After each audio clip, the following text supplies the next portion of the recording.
back to the channel. Today we are jumping into our freeze drying with the beginning of the year 2023 and bringing tropical delicious food into our cycle this time.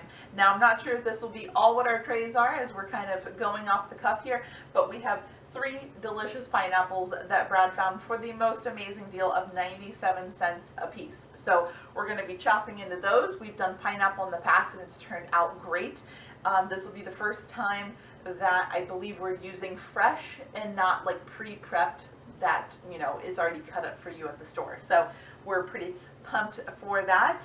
And in addition, we have a coconut. I have never done anything with a fresh coconut in our kitchen before, and it could either be good or bad. We're going to find out. I'm not sure of the quality of this in regards to what's inside, so we will break it open and go from there. We'll be scooping out the meat and putting it on the trays to pre-freeze with our pineapples, so stick around to do a little prep and start our first freeze drying cycle of the year 2023. We'll start by chopping up our pineapple first. I am definitely no good pineapple cutter, but shouldn't be too bad. Definitely get a bowl out for our scraps here because we'll have lots of those. One thing that would be handy, a pineapple core. So trying to keep these pieces pretty thin so they are consistent on freeze drying. The thicker they get, the longer it takes. Okay. So now, of course, when you cut open the pineapple, you can get a really good idea about that core, so it makes it easier to do all of your other sections. On to our next pineapple. We almost filled up our containers, so I grossly underestimated the amount that we'd be getting. So switch back to our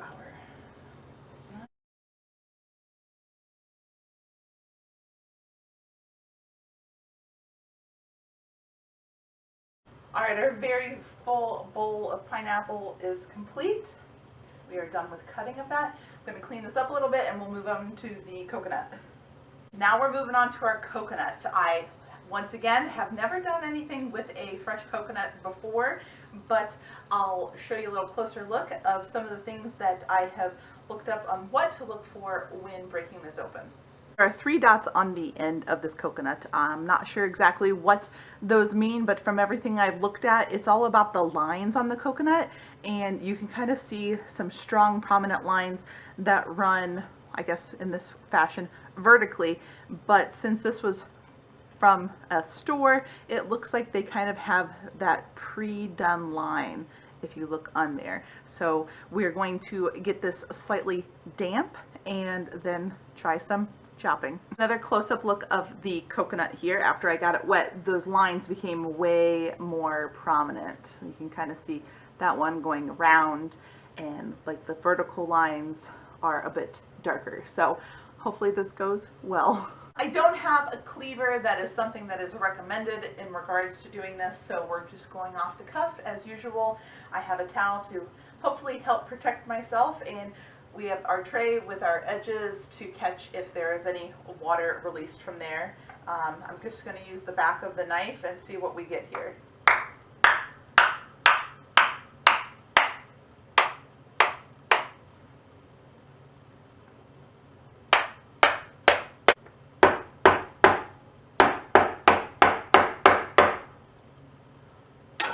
Bummer, it's molded. Oh, it would have been so cool, but unfortunately, with a store-bought coconut like this, you never know what you're going to get, so I'll do a close-up so you know what to look for. I'm so sad because there's so much good, delicious coconut meat in there, but, you know, I had a suspicion because I couldn't hear the liquid in there, and yes, like I said, this was not for a water or milk coconut, this was for the meat, but naturally there is going to be liquid in there to keep everything nice and moist. So, I'm really hoping that this is not what 2023 has to offer us and it wasn't some kind of omen, but we are going to keep moving full steam ahead and keep on going. We have our parchment, not perfectly cut, but it's going to work and at least help the majority of the pineapple stay off the tray. So we'll start doing some dumping and spread things around from there.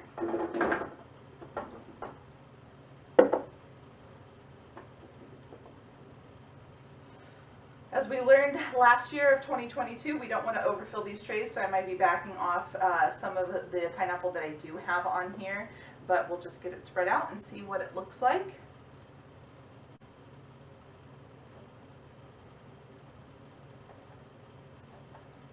All of our trays are nice and full of pineapple, but hopefully not too full from the lessons that we have learned.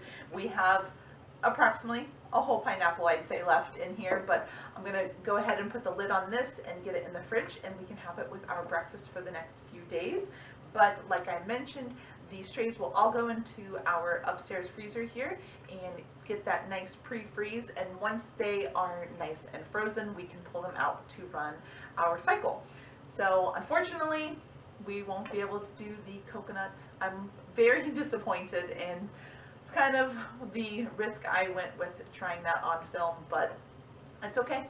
We're just moving right along, and it will be a nice tropical pineapple day of freeze drying. But please leave all of your ideas for recipe things, of whether it's using the crushed powder pineapple or pieces of pineapple. Of course, as always, we can just add it to long-term storage. So we'll move right along and get it into the freezer.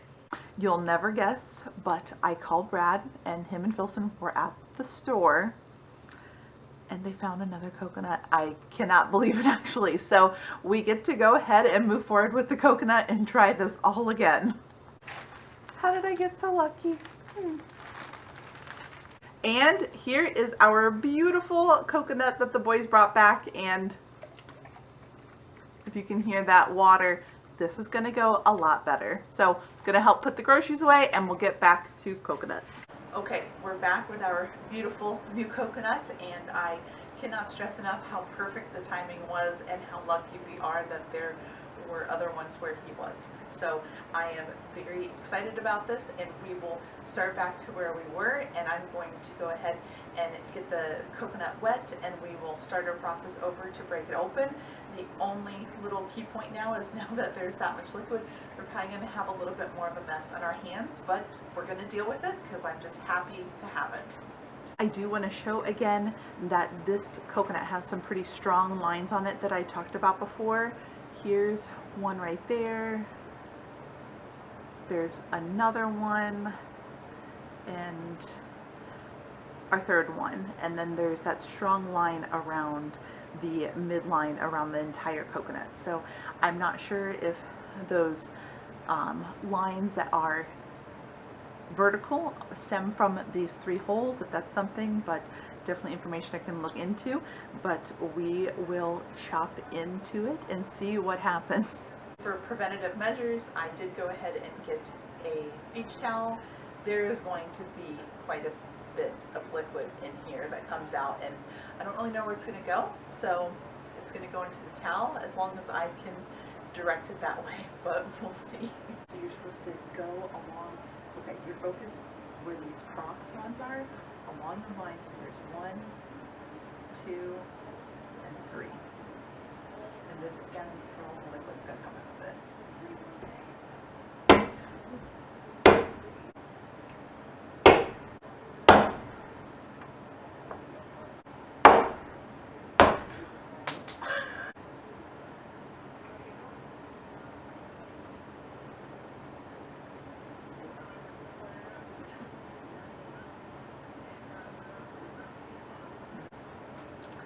The mallet was needed this time. And this is what a beautiful coconut should look like when you open it. And now we are going to dig into it and scrape out that delicious meat and get it ready for the freeze dryer. It is delicious. We took a little sample. It's very dense, but it has just very pure coconut flavor. It's fantastic. In things that I read, it recommended using like a very sharp paring knife or just something to help scrape that meat out and like cut it to get it away from that inside layer of the shell. So we have an oyster opener. So I'm going to try that and see how it works because it is very sharp.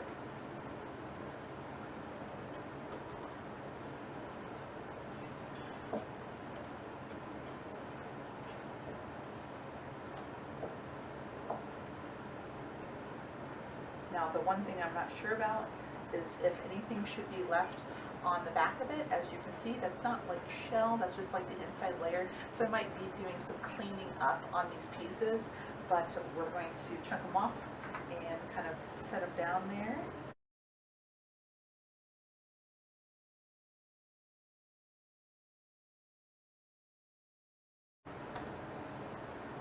Last one.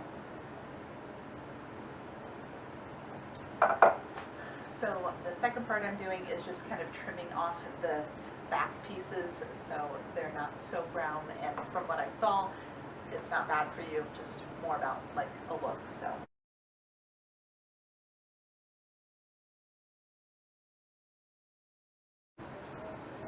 and our last little bit of coconut that we have here.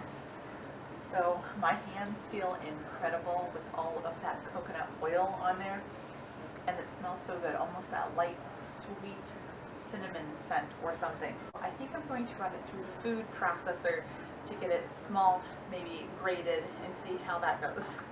As a little preview, this is what the coconut meat looks like prior to going through the food processor. It smells so good and it tastes really good. It's just really light. I mean, a lot of people might say that it doesn't really have a lot of flavor, but this is so healthy and good for you. It's nutrient dense, packed with so many helpful things, and we are going to have it freeze dried hopefully very soon. We have our coconut ground up from our food processor. Release our lid, and there's of course a little backed up here, but we'll go ahead and put it onto our tray here. Our nice fluffy coconut. It's quite the process so far, but it's going really well. Smells great, and we'll continue to put it on our tray.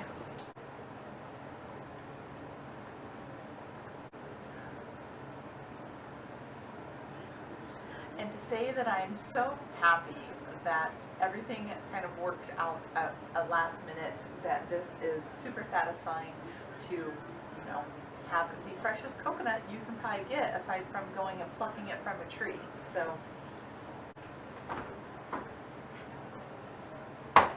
we're back down with the freeze dryer, which of course means that our food is nice and frozen, and I'm pretty excited. As I've mentioned before, of course, this is our first cycle of 2023, but more importantly, this is our first cycle since we did our care and maintenance, and we have not done a lot of care and maintenance on this machine because it hasn't needed it. It's been a pretty clean process. We take our time, not try to do too fast of movements when putting food in and taking it out.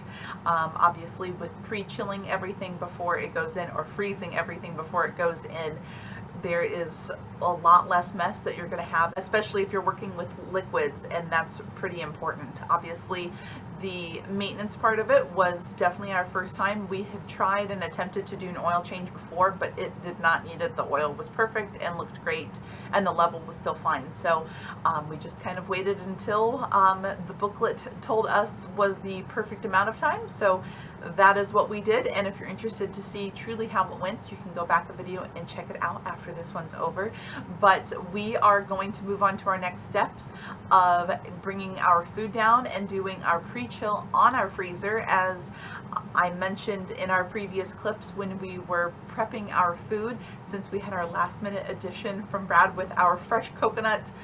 Thank goodness. I still can't believe how perfect that was. We will be omitting one of the trays of pineapple and leaving that for the next time, which is completely fine, and I hope it's not too far behind. But now we'll move over to the freeze dryer to start that pre-chill cool down and bring down the food, even though it doesn't look too different. But I am very excited to start off another year of freeze drying.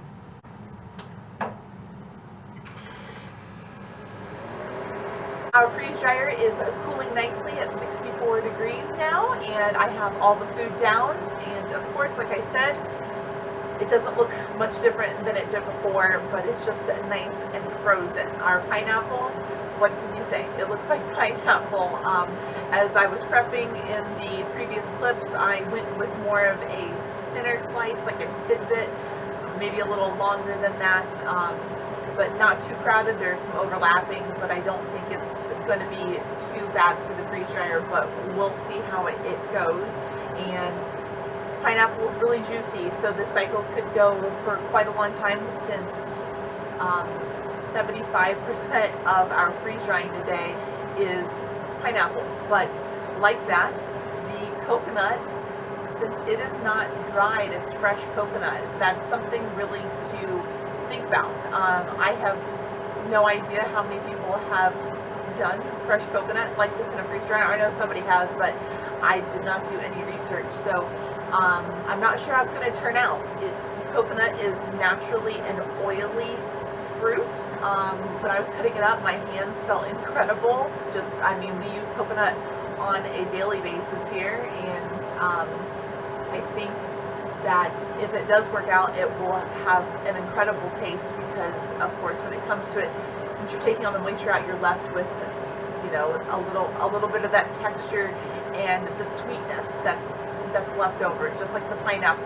No moisture, but all that sweetness is there. So I think if it does work, it's going to be great and will be perfect for additions in everything. I mean, baking, or if you're into those delicious breakfast acai bowls of, you know, sprinkled coconut on top, or on top of yogurt, or a fun drink, or the possibilities are endless. But I am really excited. It's definitely not our most diverse freeze drying cycle that we've done, but all in all, it is really exciting to try something new. And of course, since we had all the abundancy of pineapples, I look forward to always doing something like that if we find a fantastic deal to freeze dry. So we'll get these in and start the cycle.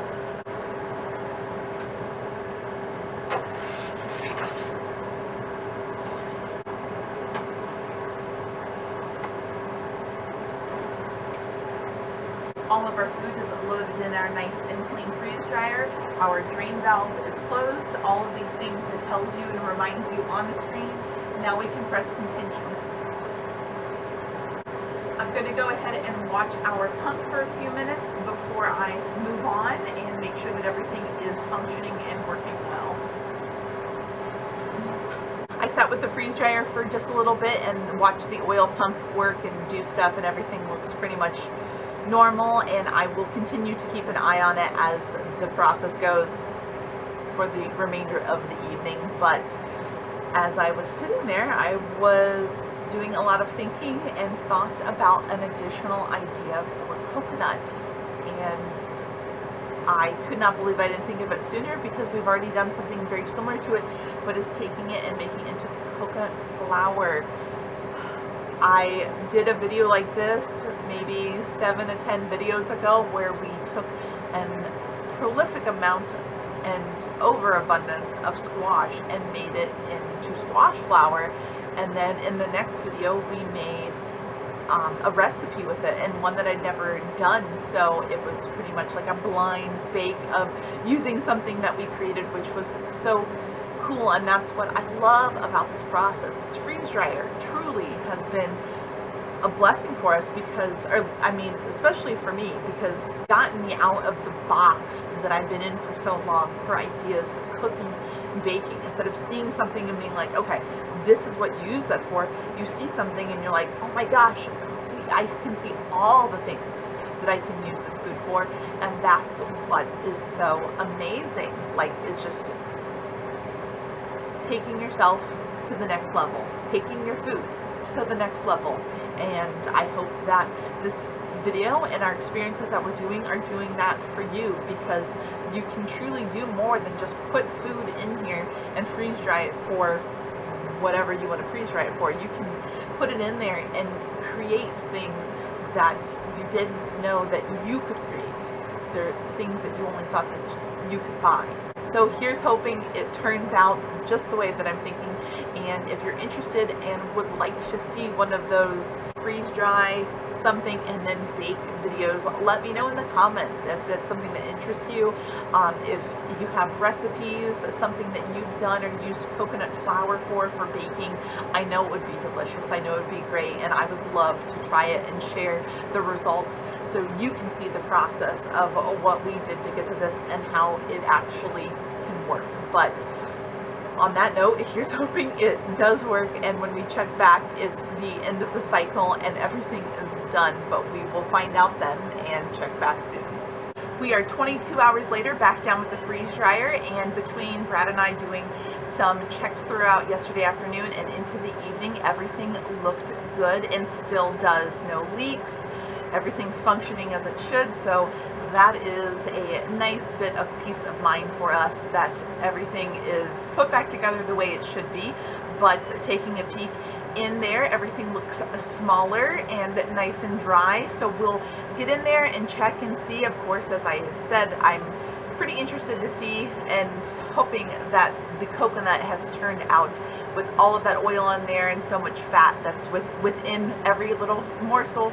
You never know with the past experiences we've had with things that are high in fat. So we'll release the pressure, open up the door, and see what everything looks like.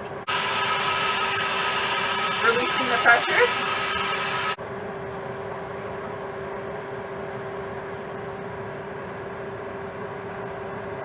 Taking out the coconut first because I'm mostly interested in that. Here is our coconut. It looks quite nice. I'm very happy with how it looks. Obviously, as we have come to see that when it comes to freeze drying, looks can be deceiving. So now we've got to kind of touch it and see how it feels. The trays are really warm at this point, so it's perfect because we don't have to try to distinguish between cold trays and cold food. So we will continue to check this out.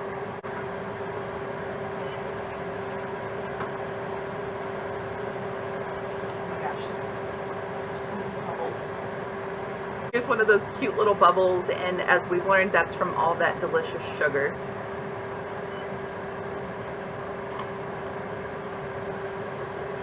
But everything feels nice and dry on this particular tray. We'll do a quick check on the other ones and get to packaging.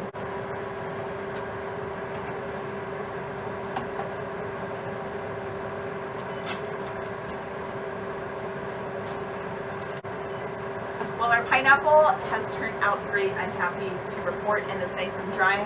For now, I'm going to go ahead and keep all of our food in there and keep the freeze dryer on until we're ready to package. I'm going to go ahead and select a few jars for our pantry needs and maybe a Mylar bag or two, depending on size, for our long-term storage. We've got our packaging items out, a few different size Mylar bags, just in case we want to do long-term storage, a marker to label, some glass jars for pantry needs, and just in case I want to throw in any oxygen absorbers at the end, I have those out ready to go. And when we are ready to do our Mylar bags, if we go that route, the impulse sealer is right there and I can pull it down. For now, we'll go ahead and turn off our machine, bring down the noise, and start our next step.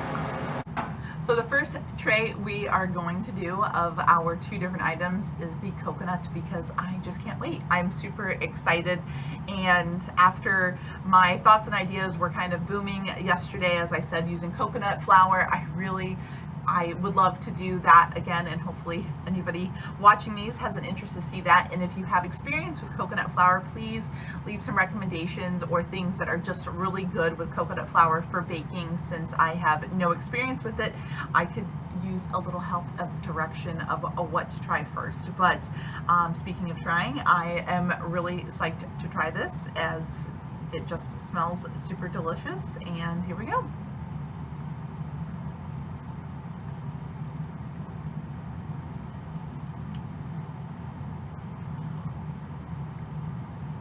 Definitely a great flavor. It took me a moment to kind of get past because it has a nice dry crispiness, as you would want in this case, but hard to do without any liquid. So bear with me if it sounds a little rough in the voice, but it is a very light sweetness with a nice little oil on it, but not too greasy, like where you're concerned about it not being done. It turned out just perfectly. I was thinking it was going to be a little sweeter than what it was, but once again, working with real fresh coconut, and since I'm not super familiar with how a coconut matures, like if it's sweeter right when you pick it, and as it ages, maybe it firms up and becomes less sweet. I'm not sure. So if you have experience with coconut, let us know what the kind of span of maturing and flavor profile is over that time. But it tastes great, and I wish I could always share everything that I'm doing with you right away. We'll go ahead and probably see if, very good, if all of this can fit into one of those glass jars, and I'll put an oxygen absorber in it just to make sure it stays just the way it is, and we'll be using this hopefully in no time flat.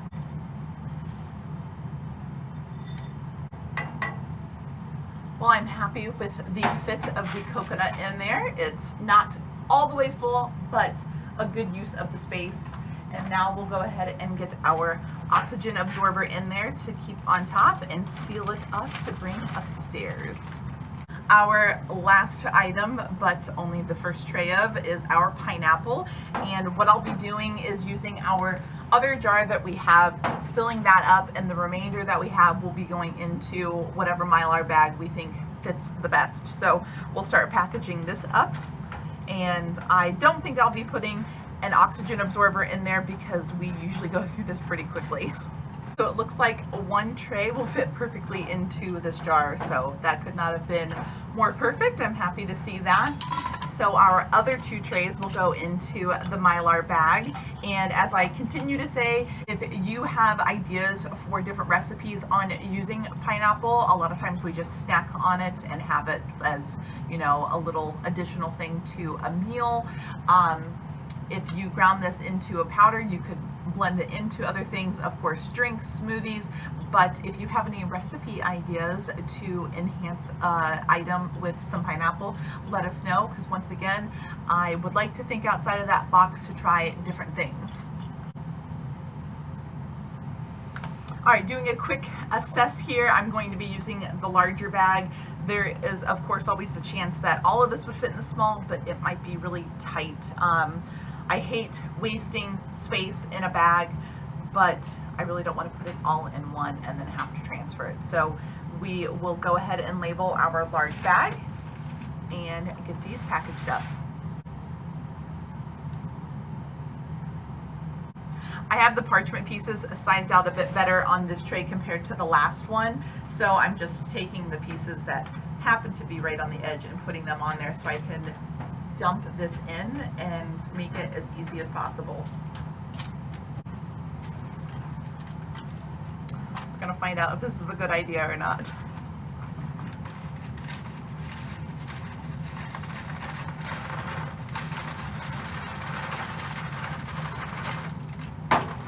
Some pieces aren't moving quite as easily off because I think they're just so dried onto the parchment.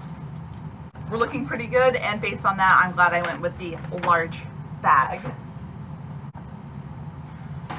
Moving on to our second one, we'll do the same thing and get those pieces that overlap onto the tray onto the parchment. Nice and full bag there. So once again, glad that we used a larger one. We'll go ahead and get an oxygen absorber in there and get our impulse sealer down to seal it up. Our dial needs to be adjusted to our highest level between a 7 and 8. And as usual, I'll do multiple passes of presses to have those different layers of it being sealed. And our bag is all sealed up. Now we will adjust our sealer to like a 4 or 5 range for our oxygen absorbers and get those resealed.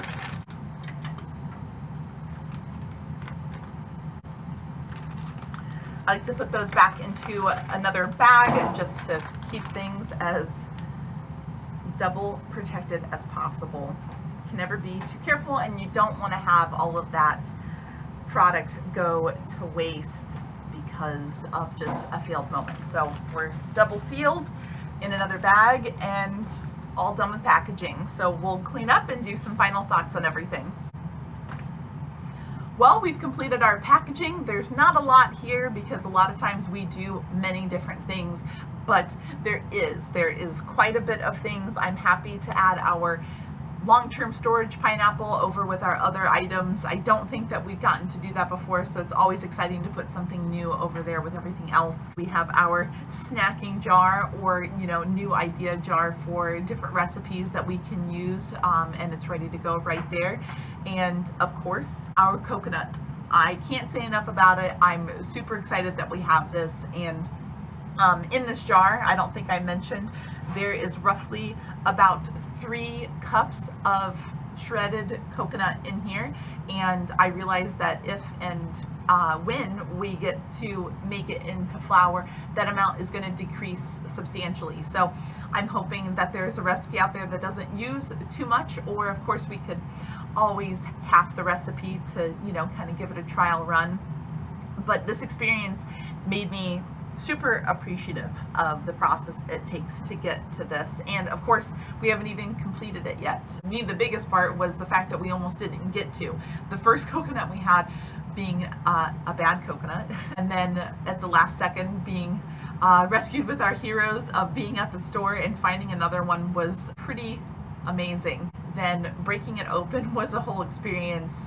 Scooping out the meat and then finding out it has like another layer of shell on the inside part of the meat was a whole thing, because then I had to peel and slice that off, and we put it through the food processor to shred it, and then we froze it, and then we freeze dried it, and now we've packaged it until the next step of making it into flour. It's definitely easy to just go to the store, but experiences like this and what we're doing teach you what it takes to do things, and use and do all these different types of techniques.